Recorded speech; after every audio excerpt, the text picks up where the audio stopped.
Assalamualaikum anak-anak. Gimana kabarnya hari ini? Alhamdulillah baik ya. Baik, sebelum mulai pelajaran, alangkah baiknya kita berdoa terlebih dahulu. Berdoa, mulai. Selesai. Siapa yang hadir hari ini? Hadir semua ya. Baik, hari ini Ibu akan menjelaskan mengenai materi sumber polutan pencemaran air. Ditinjau dari sumber polutan dan sumber pencemarannya, pencemaran air dibagi menjadi dua. Yang pertama ada sumber domestik dan yang kedua ada sumber non-domestik. Yang pertama ada sumber domestik, merupakan semua buangan yang berasal dari limbah rumah tangga, limbah rumah sakit, apotik, rumah makan, dan lain sebagainya. Sebagai contoh, yang dapat kita ambil dalam kehidupan sehari-hari adalah limbah rumah tangga yang berupa sampah plastik, kaca, dan lain sebagainya yang mengalir di dalam selokan dan akhirnya akan bermuara di sungai. Yang kedua ada sumber non-domestik.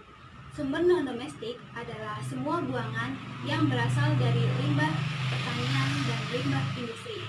Sebagai contoh, pada limbah pertanian adalah penggunaan pupuk buatan dan pestisida yang dapat mencemari sungai. Sedangkan pada limbah industri adalah buangan-buangan yang berasal dari industri yang tidak diolah lagi sehingga dapat berdampak bau tidak sedap pada sungai tersebut. Materi berikutnya adalah ciri-ciri pencemaran air. Ciri-ciri pencemaran air dapat dibedakan menjadi 3 golongan. Yang pertama ada pengamatan secara fisik, dapat dilihat dari warna, kejernihan dan kekeruhan air, bau, serta tekstur di dalam air. Yang kedua ada perubahan secara kimiawi, dapat dilihat dari perubahan pH-nya dan zat kimia yang terlarut di dalam air karena tercampurnya zat-zat kimia di dalam air yang berasal dari limbah deterjen, sabun, dan lain sebagainya.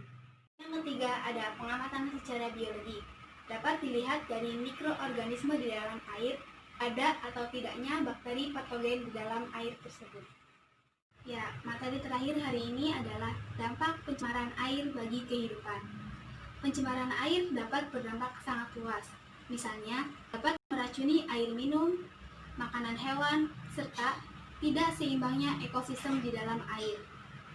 Pencemaran air juga dapat menyebabkan banyak sekali penyakit menular dan juga penyakit-penyakit pencernaan bagi manusia, contohnya diare, disentri, dan lain sebagainya. Sudah ya, Ibu tutup pelajaran hari ini. Wassalamualaikum warahmatullahi wabarakatuh.